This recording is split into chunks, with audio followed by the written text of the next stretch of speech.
Dillon.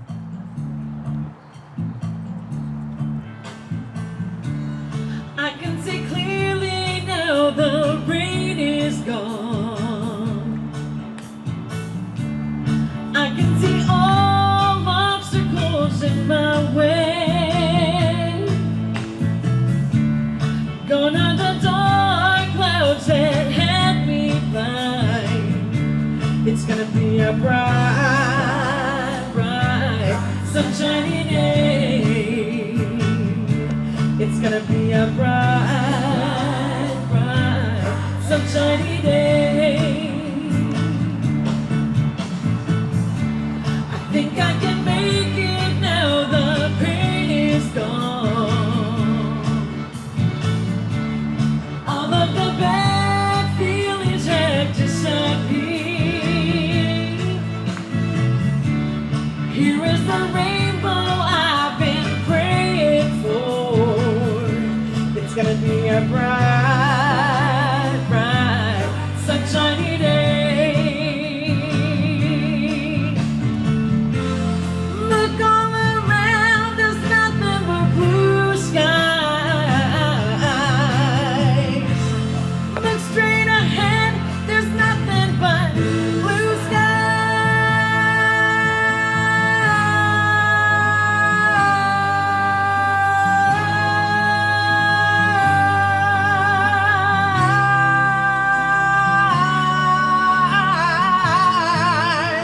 Oh,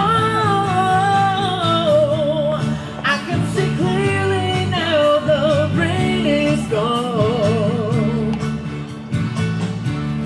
I can see all obstacles in my way.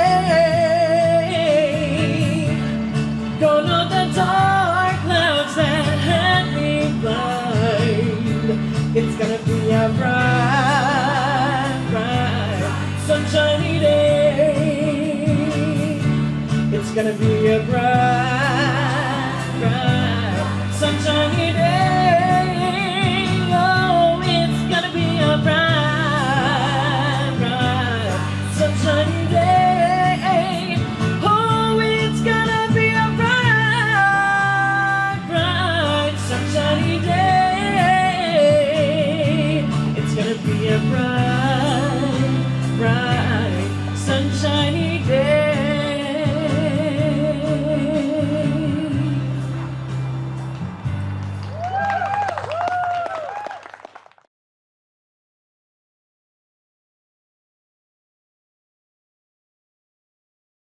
Because we have been talking about really expressing ourselves to the fullest. And to do that, we really need to make a path made clear, correct?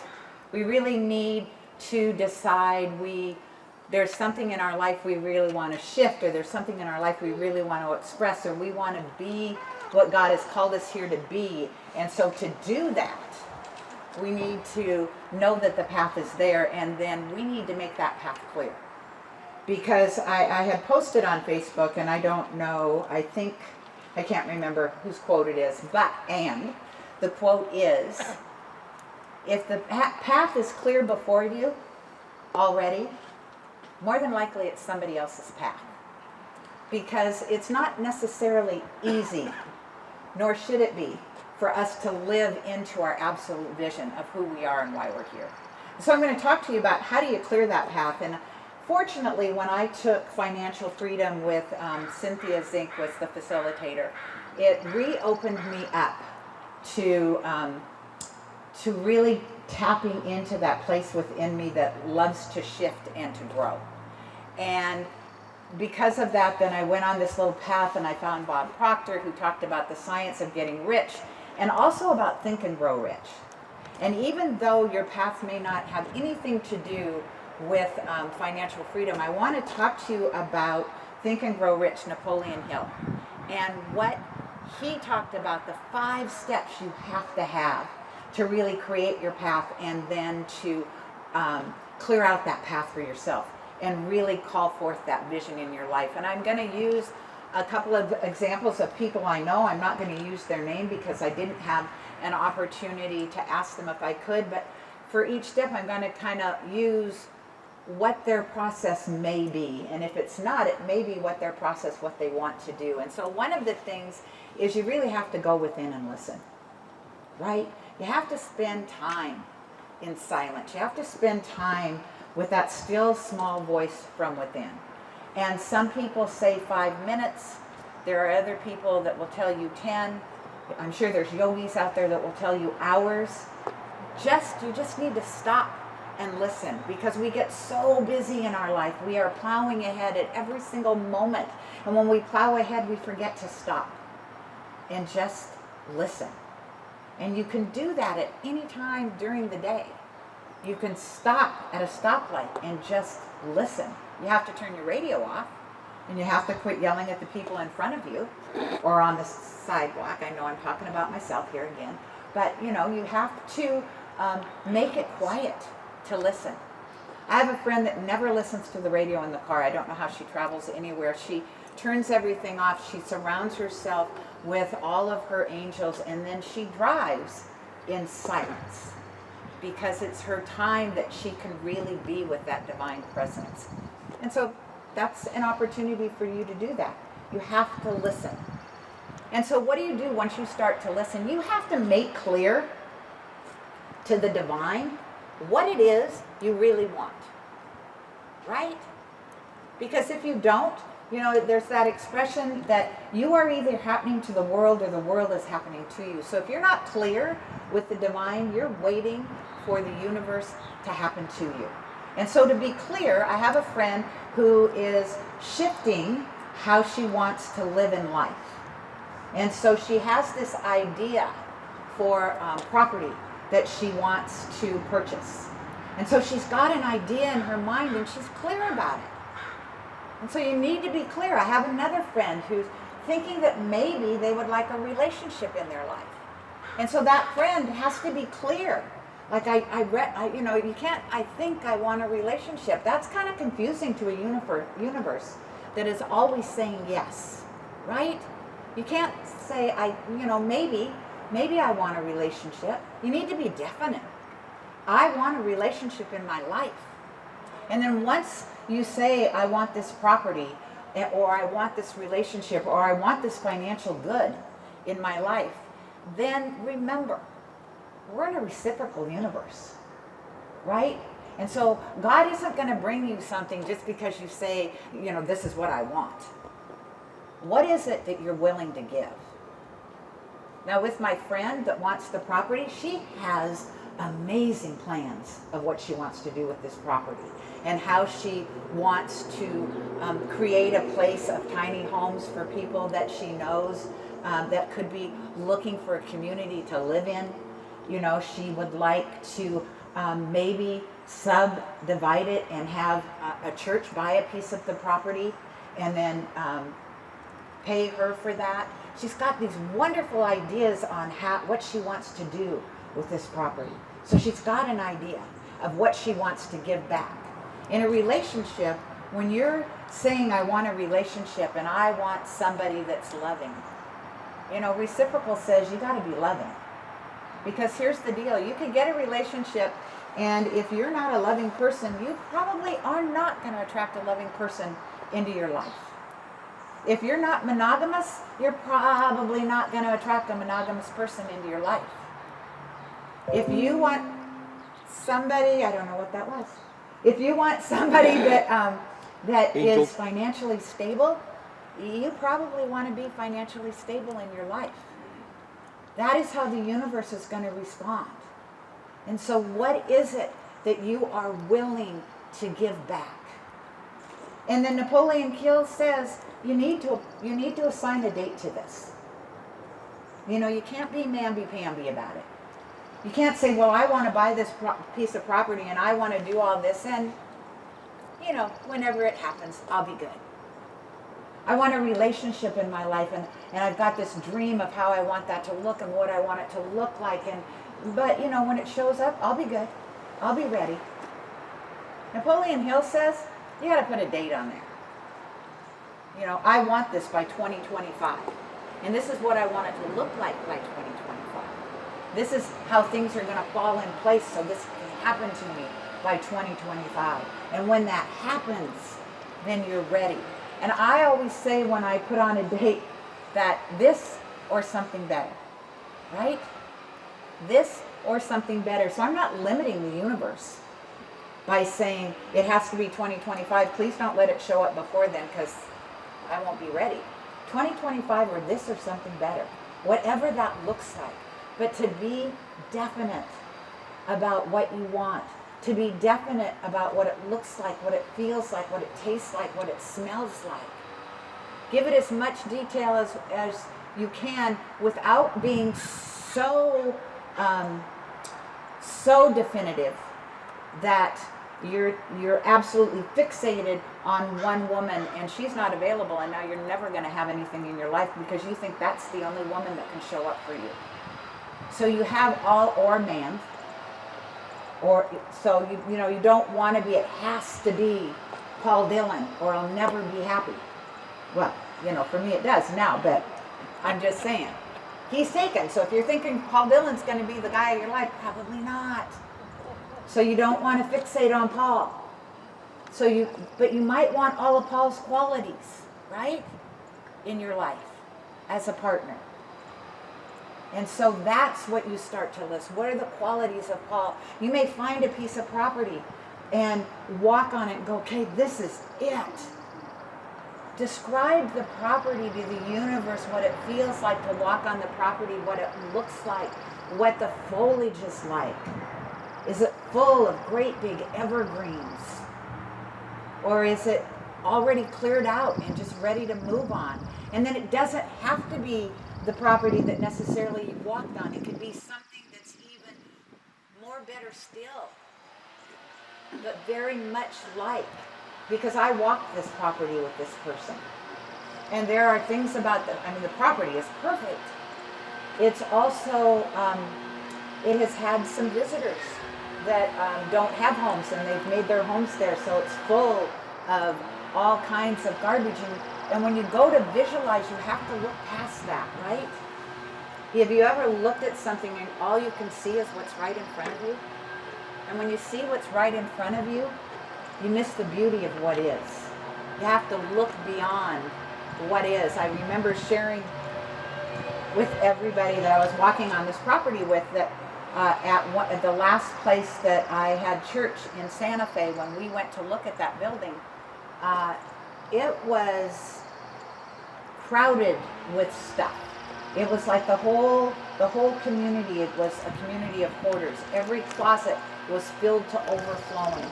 There was electrical wiring that I was surprised the building hadn't caught on fire. There was one room that they had turned into a nightclub. And so there was a lot of things that when you stood there, you're thinking, yeah, this isn't it. And yet it was, and what happened was we got to see beyond what we could see with our eyes. And then we were able to clear it out and paint and make it our own and really make it a place that people loved coming to. It was beautiful. And I'm sure the people before thought it was beautiful. It was beautiful for them and not for us. And so just to be able to see beyond what you may see in your senses. But you need a date. And you need to really write this down. One of the things Napoleon Hill says is to, when you have your vision, to write it out. And so one of the gifts that Bob Proctor gave me when I took a class with him was that one of his practices is every day he sits down and he writes out his vision. And it's not necessarily freeform. It's not like every day he sits down and he has a new vision. He looks at his vision from the day before and he rewrites it every single day. And as he's doing that, there are times that something may change, right? Like as he's writing, he's thinking, no, I'm going to tweak that. And that's okay. It's your vision. You can tweak it. You don't want to throw it out and start all over necessarily. But you can absolutely tweak it and add to it or subtract from it what's working for you, what's not working for you. And just write it down every day. And then Napoleon Hill says, you write it down and then you read it out loud twice a day. Once in the morning and once at night. Now I know some people are going to think, when am I ever going to have the time to do this? Maybe you don't think that. I used to think that. When am I going to have the time to do this? Here's the thing. When are you going to have the time not to do it? If this is a dream of your life, if this is something that you really want to happen in your life, be it a relationship, be it a job, be it a purchase of property, when are you going to find the time to be invested in your dream? If you want the universe to invest in you, I think you got to invest in the universe. And these are tools that if you've ever read Think and Grow Rich, what Napoleon Hill did was he interviewed, I'm not going to guess, he interviewed all of the top people in the country that were making money at the time. And if you haven't read the book, I find it really, really interesting to read it right now, because that book was published at the end of the Great Depression. And so he talks about what a great opportunity it is, because the world is looking at how do we do things differently. And I thought, kind of interesting, that right here and right now, we are looking at how, as the world, are we going to do things differently? How are we going to take care of each other, take care of our planet, take care of how we spend our money, the ways we spend our money? How is that shifting and changing right now? We are in uncharted territories. And so now is a good time for you to sit with the divine and get a download of something brilliant that is needed right here and right now. That this is why you are here on the planet right now. Because you have an idea that is unique to you. You have a passion that is unique to you, and nobody can deliver it like you can. Nobody. I don't care if Karen Williams and I stand right here and we've got exactly the same vision. We are still unique, individualized manifestations of God, and we are each going to do that vision of the same thing entirely different, right? Entirely different. And so don't get stopped because so-and-so's going to do that. Are people going to quit buying property because one person's buying property? Is everybody going to say, I can't have a relationship because this one person has decided they want a relationship? No. So if you're called to be a teacher, or you're called to be a dancer or a singer or whatever it is you're called to do, now is a great time to figure out how can I do that and be the best I am at it, so that the whole world gets the benefit of my uniqueness and my brilliance. Because I truly believe every single one of you is brilliant. And every single one of you is living through this right now, because there is a part of us, this reason we were called here, right? Up until now, for most of us, our lives have been pretty, especially in the United States, we've lived pretty good lives. You know, we've been making our own mishaps, and we've been the ones that haven't done things, not because the opportunities weren't there, it's because we chose not to. And now it's like an open field. And who doesn't love to run in open fields? Or do somersaults through an open field? Roll around in the grass and feel it. Some of us may think, really? Not so much. I don't want to get bugs in my hair. I don't like dirt. Pick another visual, that's okay. You know, but whatever it is, know that it is calling you.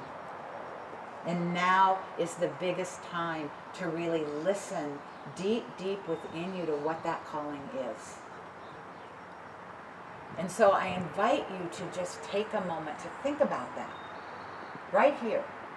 Just take a moment to think about all of the things in the world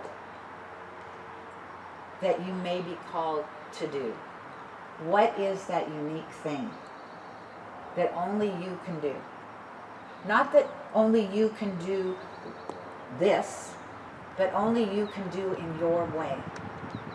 You're the only person that can do it in your way. And so I invite you to find that. And then take the time to write it down. If you're a visual person, take the time to make a vision board so you look at it every single day.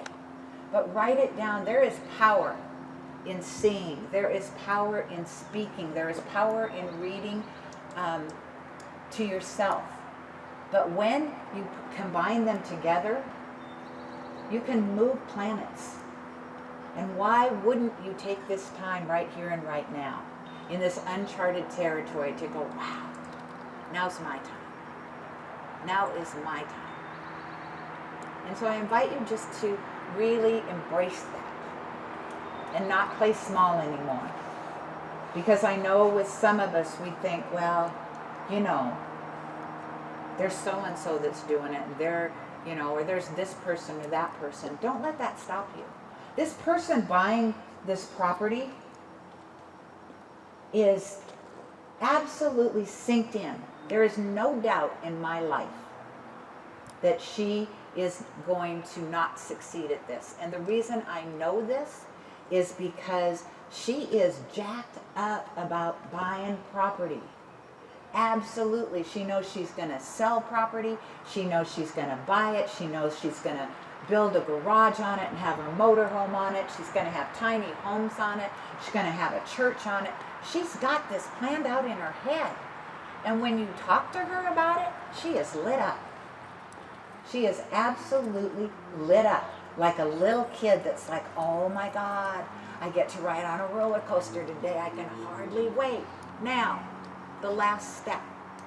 You got to have a plan, right? You got to have a plan.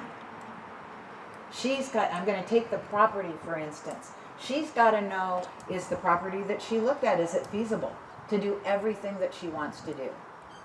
She's got to find out, do I have the finances necessary? Am I qualified? What am I qualified for? How can I supplement my income if I'm not fully qualified? So there's a lot of planning to do, a lot of steps to do before she makes this purchase. And yet again, and she's probably already done all the planning, there is no doubt that this is going to happen. And it was interesting because I was asked if I was fully into the vision like she was. And I'm not yet. I am not fully into the vision yet, because I'm back here towards the culmination of her vision, right? I'm not at the very beginning of it. I'm back here when all of the pieces start to, but all the support she wants, all the prayer she wants to hold that, yes, this is going to happen. Yes, I am in. I am absolutely in. And so that is what you need. And be careful. And I know you've heard this before. Be careful who you share your vision with. Because there are some people that you're going to share your vision with, and I will tell you, they are not going to support you. And it's not that they don't love you. They're not going to support you because they're afraid. They're afraid for you. And so don't look at it as it's not loving. It's just who they are, how they were raised, you know, what their experiences have been. Keep that vision tight. And when you share it with people that you know, if they're not as excited as you, at least they are not going to throw down a gauntlet that says, are you out of your mind? You're going to buy a piece of property right now? Are you kidding me? This is not a time to buy property. This is not a time to take out a loan. This is a scary time. Not to her. Right? This is not a scary time. This is a time of opportunity. And so that's what I want you to understand. That's what I want you to really get a hold of. And if you've got the book Think and Grow Rich, these steps are in chapter 2 that he talks about. And I will give you an upfront. He is talking about it around money. However, I think that the only reason we talk about it around money is because money is where most of us will struggle, right? Money is the place that we are really afraid of really going, wow, this is what I want, this is the reward I'm going to reap, and this is what I'm going to give to reap that reward. And so just to know that we are called here, right now, to be that expression of God in form, which each of us is. So when I say called, I mean that yes, you're already God in form, you know that, that's what we teach. When I say you are called, I mean that there is a flame within you, and it is beginning to burn brightly. And the reason it's burning brightly is because the world needs us right now. Each and every one of us. And so you need to really tap into that and be bold. Get out of your box. Color outside the lines. Don't let people, places, or things tell you you can't. And if somebody tells you you can't, then remember, yes, I can. Because it's a powerful message to remember, yes, I can. Regardless of what other people say, regardless of what the world is showing us right now in the world of effects, we can shift all of that. If we believe this philosophy, we can shift everything with the power of our mind. And so I invite you right here and right now to just take a breath with me, and we're going to pray.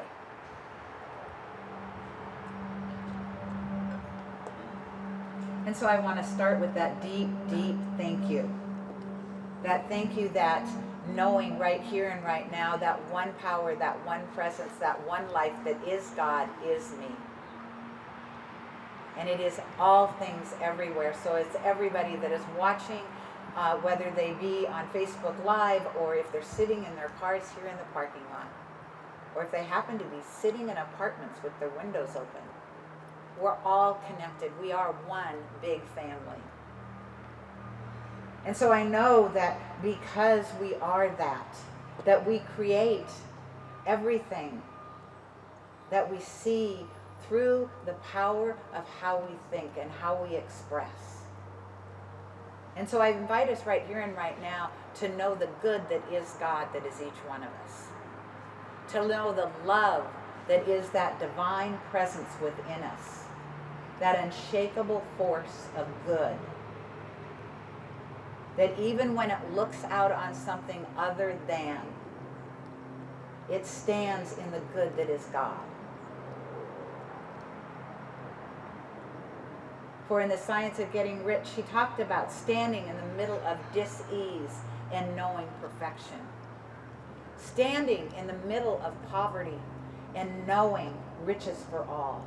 Not for some, for all.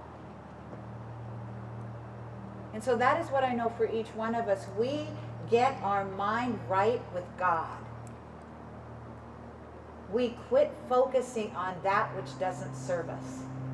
We quit focusing on things that are wrong in the world. And we focus on the things that are right, that are empowering, that are fused with love. And don't be confused about things that look powerful that are not infused with love. Love is that which knows itself. Love dispels all darkness, just like light. And so come from that place of love in your heart, in your soul. Be that presence of good in the world. Look away from what doesn't serve you. Not like it's not there, but don't give it your energy. It's got enough energy of its own. Look to the good that is God. Look to the love. Look to the coming back together in community. Look at a way not to be a community divided.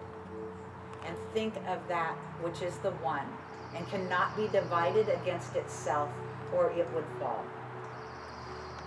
So come back together, come back to your heart, come back to your soul, come back to that place that knows that you know truth, you know principle, and nothing anywhere will ever separate you from that which always has been and always will be and is present right here and right now. And so I just say thank you, God. Thank you for this knowing. Thank you for this community called Genesis. And a special thank you for those who have served our country and did not come home. And so let's just breathe in for a moment and just take a moment of silence to honor all of those fallen heroes.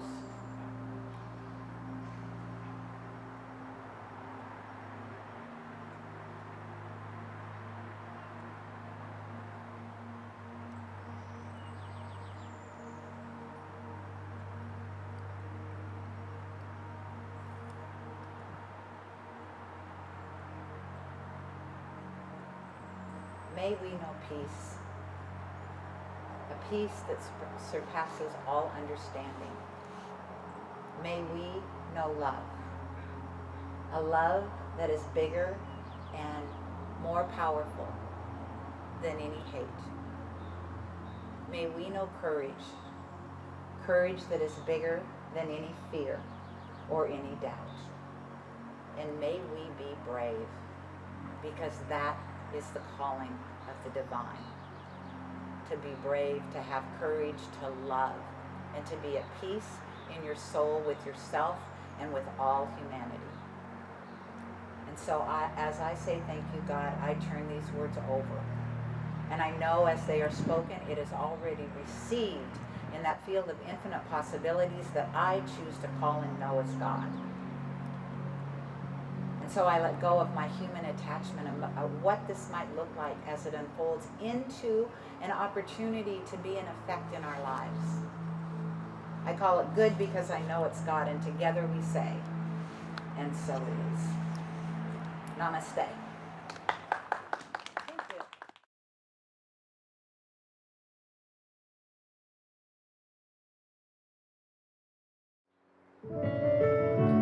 Yeah, yeah, and the wind is talking. Yeah, yeah, like the very first time. With a melody that pulls you towards it, painting pictures of paradise. Singing, rise up to the light in the darkness. Let the light fill your heart up, burn your flame through the night. Oh, Spirit, watch the heavens open, Spirit, can't you feel it calling, calling?